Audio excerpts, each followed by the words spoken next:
¿Alguna vez has trabajado en un restaurante donde los clientes no son exactamente humanos?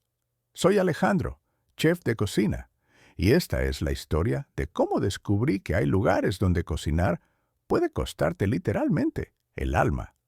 Todo comenzó cuando acepté un trabajo en Lenoir Eternel, un restaurante de alta cocina que opera las 24 horas. Lo que no sabía es que después de medianoche el menú cambia completamente. Y el cliente de la mesa, 7. Bueno, ese cliente lleva pidiendo platos diferentes durante más de 100 años. Si crees que conoces el hambre, espera a conocer al degustador de almas, porque hay apetitos que ningún plato puede saciar y hay recetas que requieren ingredientes que no se encuentran en ningún mercado. Mi nombre es Alejandro Vega.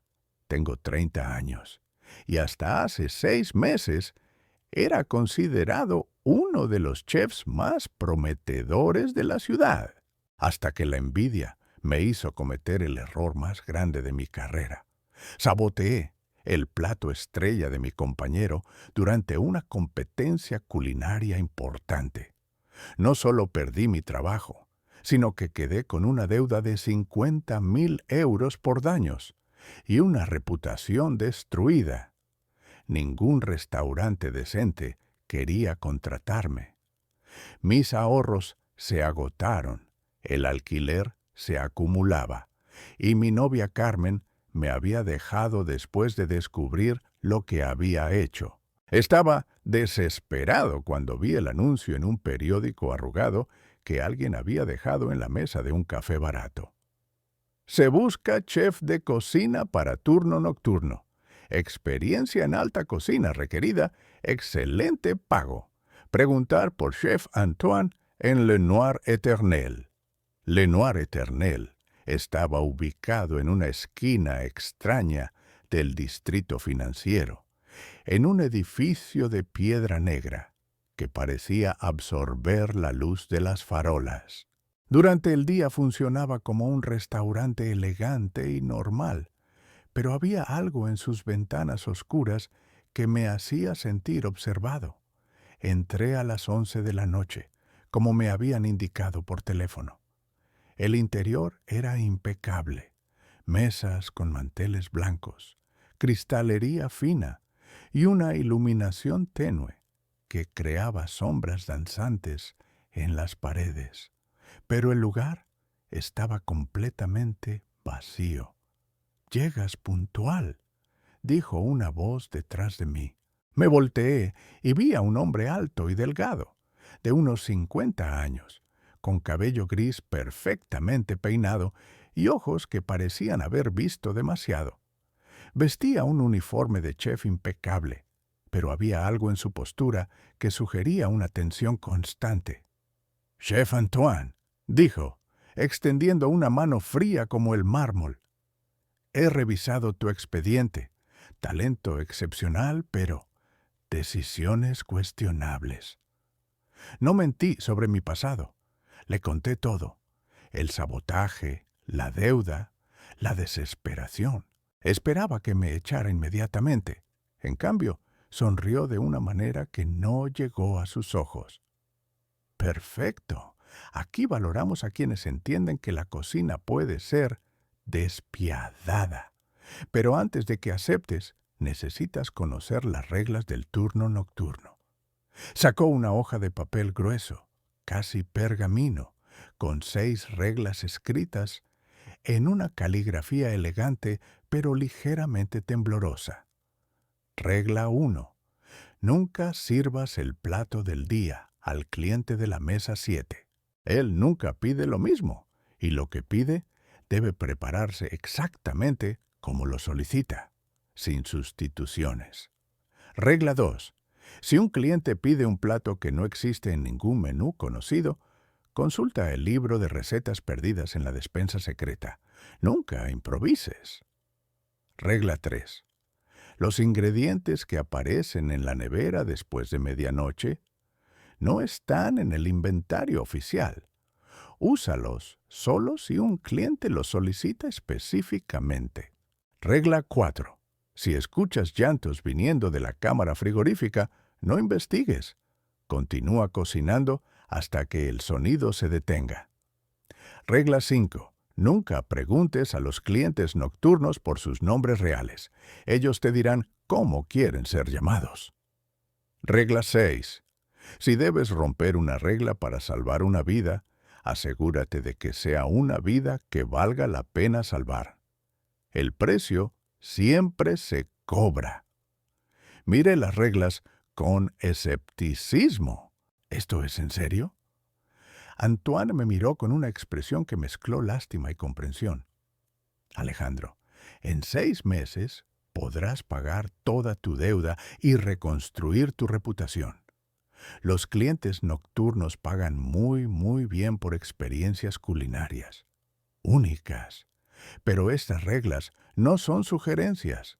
Son la diferencia entre salir de aquí cada mañana o convertirte en parte del menú. Acepté. No tenía otra opción. Mi primera semana fue extrañamente normal. Durante el turno nocturno, que comenzaba oficialmente a medianoche, llegaban entre 5 y 8 clientes. Eran excéntricos, eso sí. Una mujer que siempre pedía el sabor de un primer beso. Un anciano que quería sopa de nostalgia. Una pareja que compartía el último aliento de esperanza. Antoine me enseñó a consultar el libro de recetas perdidas, un tomo enorme encuadernado en cuero negro que contenía instrucciones para platos imposibles, lágrimas de alegría cristalizadas, suspiros de medianoche al vapor, corazón de tormenta marinado en tiempo perdido. Las recetas eran poéticas, pero precisas, y los ingredientes, los ingredientes aparecían mágicamente en la despensa después de medianoche. La mesa 7, sin embargo, permanecía vacía. Era una mesa redonda en la esquina más oscura del restaurante, siempre puesta para uno, con una vela que nunca se consumía completamente. ¿Cuándo viene el cliente de la mesa 7? Le pregunté a Antoine durante mi quinta noche. Su rostro se endureció. Cuando tenga hambre. Y cuando venga, recuerda, nunca el plato del día. Él pedirá algo específico, algo que probablemente nunca hayas escuchado. Prepáralo exactamente como lo pida, sin preguntas. Esa misma noche llegó Martina. Martina Herrera, 25 años, estudiante de arte dramático, necesitaba trabajo nocturno para pagar sus estudios. Era vivaz, curiosa y completamente escéptica sobre las reglas teatrales del restaurante. Es obviamente una experiencia inmersiva, me dijo, mientras le explicaba las reglas básicas de servicio. Como esos restaurantes temáticos donde los actores interpretan personajes. Los clientes están actuando, nosotros estamos actuando. Todo es parte del espectáculo. Antoine la contrató después de una entrevista de 5 minutos. Cuando le entregó las reglas, ella las leyó con una sonrisa divertida. ¿En serio? ¿Recetas perdidas y clientes misteriosos? Esto es genial. Es como trabajar en una obra de teatro interactiva. La primera vez que Martina rompió una regla fue durante su tercera noche. Un cliente había pedido el eco de una canción olvidada. Y yo estaba en la cocina, preparando el plato, según las instrucciones del libro. Merluza al vapor, con esencia de melancolía y guarnición de acordes menores cristalizados. Escuché a Martina conversando animadamente con el cliente, preguntándole sobre su personaje y felicitándolo por su interpretación convincente. El cliente, un hombre pálido con ojos como pozos profundos, La miraba con una expresión cada vez más confusa y molesta. Cuando salí de la cocina con el plato, el ambiente había cambiado. La temperatura había bajado notablemente y todas las velas del restaurante parpadeaban como si hubiera una corriente de aire invisible. El cliente tomó un bocado del plato y su expresión se transformó en algo terrible. Sus ojos se llenaron de lágrimas negras y de su boca salió un sonido que no era exactamente un grito, sino algo más profundo y desgarrador. Era el sonido de alguien recordando una pérdida tan profunda que había olvidado cómo llorar. Martina retrocedió, asustada. ¿Qué, qué está pasando? ¿Es parte del espectáculo? El cliente se levantó lentamente. Su sombra se extendía por el suelo de manera imposible, cubriendo mesas enteras. Cuando habló, su voz sonaba como si viniera de muy lejos. No soy un actor, niña. Soy alguien que perdió la única canción que lo mantenía vivo hace 70 años. ¿Y tú? Tú has hecho que la recuerde. Las luces del restaurante comenzaron a fallar una por una. En la oscuridad creciente, pude ver que el cliente ya no parecía completamente humano. Su piel tenía un tono grisáceo y sus dedos eran demasiado largos. Antoine apareció de la nada, moviéndose con una gracia que desafiaba la física. Puso una mano en el hombro del cliente. Disculpe la interrupción, señor melancólico. La nueva mesera aún está aprendiendo nuestros protocolos. El cliente miró a Antoine con respeto y algo parecido al miedo. Chef Antoine, no sabía que seguía trabajando aquí. Siempre he estado aquí, respondió Antoine con una sonrisa que no era completamente humana. Permítame compensar la molestia. ¿Qué le parecería el silencio antes de la tormenta como postre por cuenta de la casa? El cliente asintió lentamente y volvió a sentarse. Las luces se estabilizaron, la temperatura volvió a la normalidad, y su apariencia regresó a la de un hombre pálido pero normal. Martina estaba temblando. ¿Qué acaba de pasar? ¿Qué era eso? Antoine la llevó a la cocina y le sirvió una taza de té que olía a lavanda y algo más que no pude identificar. Los clientes nocturnos no son actores, Martina, son visitantes. Vienen aquí porque este es uno de los pocos lugares donde pueden experimentar emociones y recuerdos a través del sabor. Cuando les preguntas sobre su personaje, los confundes y los molestas. Algunos de ellos han olvidado cómo ser humanos, y tu curiosidad los obliga a recordar cosas que prefieren mantener enterradas. «Pero eso es imposible», susurró Martina. «¿Lo es?», preguntó Antoine. «¿Has visto alguna vez a ese cliente entrar o salir del restaurante? ¿Has notado que nunca parpadea? ¿Que su sombra se mueve independientemente de él?». Martina se quedó en silencio, procesando lo que había visto. «Las reglas no son parte de un espectáculo», continuó Antoine. «Son protecciones. Nos protegen a nosotros y protegen a los clientes de experiencias que podrían dañarlos permanentemente». Esa noche, Martina siguió las reglas al pie de la letra, pero pude ver en sus ojos que algo había cambiado. Ya no era la estudiante de teatro confiada que había llegado una semana antes. Había visto algo que desafiaba su comprensión del mundo. Y yo comencé a entender que Le Noir Éternel no era solo un restaurante con clientes excéntricos. Era algo mucho más extraño y peligroso. Durante las siguientes 2 semanas, los eventos extraños se intensificaron. Los ingredientes que aparecían en la despensa después de medianoche se volvieron más exóticos y perturbadores. sal de lágrimas no derramadas, especias del último suspiro, aceite de sueños interrumpidos. Algunos de estos ingredientes se movían ligeramente cuando no los miraba directamente.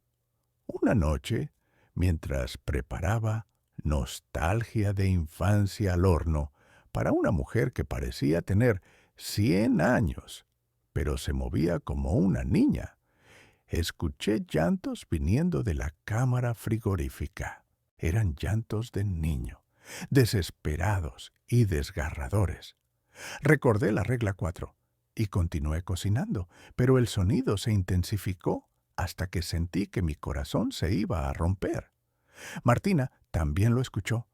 Se dirigió hacia la cámara frigorífica con lágrimas en los ojos. «Hay un niño ahí dentro», me dijo. «Tenemos que ayudarlo». La detuve antes de que pudiera abrir la puerta. «Regla 4, Martina, no investigues». «Pero es un niño». Antoine apareció detrás de nosotros. «No es un niño», dijo con voz cansada. «Es el eco de todos los niños que han llorado de hambre en esta ciudad durante los últimos 200 años. Si abres esa puerta, no encontrarás a un niño que puedas salvar. Encontrarás una tristeza tan profunda que te consumirá desde adentro». Los llantos se detuvieron abruptamente, como si la voz hubiera escuchado a Antoine. «¿Qué es este lugar realmente?», le pregunté. Antoine me miró durante un largo momento, como si estuviera decidiendo cuánta verdad podía manejar. Le Noir-Éternel se construyó sobre las ruinas de un orfanato que se quemó en 1847, comenzó. Murieron 32 niños esa noche, no por el fuego, sino por hambre. Habían estado sin comer durante días porque el director había vendido toda la comida para pagar sus deudas de juego. Cuando construyeron el restaurante en 1923, los nuevos propietarios comenzaron a experimentar visitantes, sombras que se movían en la cocina, sonidos de platos rompiéndose, el olor constante de comida quemándose, pero también descubrieron algo extraordinario. Antoine me llevó a la despensa secreta, una habitación oculta detrás de la cámara frigorífica. Las paredes estaban cubiertas de fotografías en blanco y negro, el orfanato original, los niños que murieron y después el restaurante a través de las décadas. Los espíritus de esos niños y otros que se han unido a ellos a lo largo de los años no buscan venganza, buscan lo que nunca tuvieron, una comida perfecta, un momento de satisfacción completa. Y nosotros se lo damos. Los clientes nocturnos no son todos espíritus, continuó. Algunos son humanos que han perdido la capacidad de sentir placer a través de la comida normal. Otros son entidades que se alimentan de emociones. Y algunos son cosas que es mejor no nombrar.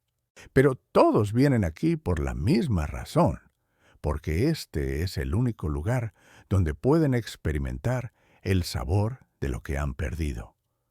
Me mostró el libro de recetas perdidas más de cerca. Las páginas estaban escritas en múltiples idiomas y épocas diferentes.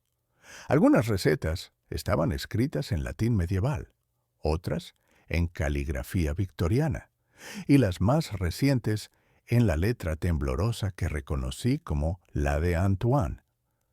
Cada chef que ha trabajado aquí ha añadido recetas al libro, explicó. Recetas para emociones que ya no existen, para sabores que se han perdido con el tiempo, para experiencias que solo los muertos recuerdan. ¿Y el cliente de la mesa 7? La expresión de Antoine se ensombreció. Él es especial. Es el primer cliente que tuvimos y el más peligroso. Se llama a sí mismo el degustador de almas y ha estado viniendo aquí desde que abrimos. nunca pide lo mismo 2 veces, porque está buscando algo específico, el sabor de un alma perfecta. ¿Qué pasa si se lo damos? No lo sé, admitió Antoine, y espero no tener que averiguarlo nunca. Esa noche, mientras cerrábamos el restaurante al amanecer, noté que Antoine parecía más cansado de lo usual. Sus manos temblaban ligeramente mientras limpiaba los cuchillos, y había ojeras profundas bajo sus ojos. «¿Cuánto tiempo llevas trabajando aquí?», le pregunté. «Más del que debería», respondió sin mirarme. «Este lugar te cambia. Cada noche que pasas aquí, cada plato que preparas para ellos, pierdes un poco de tu humanidad, pero también ganas algo, la capacidad de crear experiencias culinarias que trascienden lo físico». «¿Por qué sigues aquí?». Antoine finalmente me miró, y por un momento vi algo en sus ojos que me asustó, una tristeza tan profunda que parecía no tener fondo. «Porque alguien tiene que alimentar a los hambrientos, Alejandro, y ellos tienen un hambre que no puedes imaginar». Pero todo eso cambió la noche que Martina llegó al trabajo con lágrimas en los ojos y una noticia que lo cambiaría todo. «Mi hermano Carlos», me dijo con voz quebrada.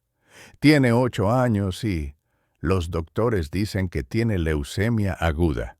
Los tratamientos son muy costosos y nosotros no tenemos seguro médico. Necesito más horas, Alejandro, o un trabajo mejor pagado. Carlos necesita esos tratamientos o...». No terminó la frase, pero ambos sabíamos lo que significaba. Esa misma noche, a las 2:30 a las 7 de la mañana exactamente, la temperatura del restaurante bajó 10 grados en un instante. Las velas se encendieron solas, proyectando sombras que se movían independientemente de sus fuentes. Y por primera vez, desde que trabajaba allí, alguien se sentó en la mesa 7. No lo vi entrar.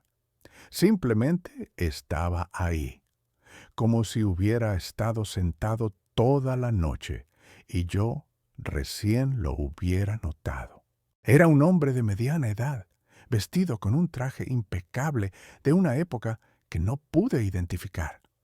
Su rostro era agradable, pero completamente olvidable.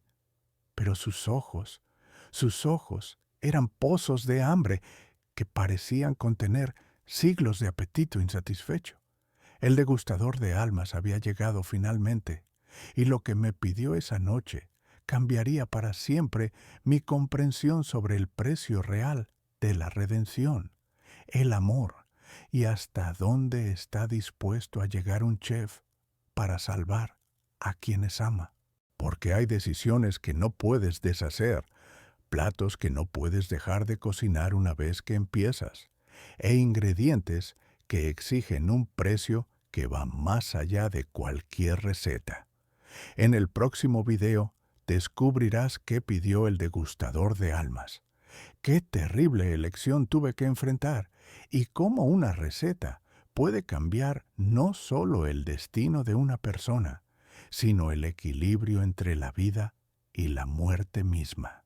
Suscríbete al canal y activa las notificaciones, porque lo que viene en la segunda parte de esta historia te hará cuestionar todo lo que crees saber sobre el sacrificio, la redención y el verdadero precio de salvar una vida. Déjame en los comentarios, ¿qué estarías dispuesto a sacrificar para salvar a alguien que amas? Porque después de escuchar lo que viene, tu respuesta podría cambiar para siempre.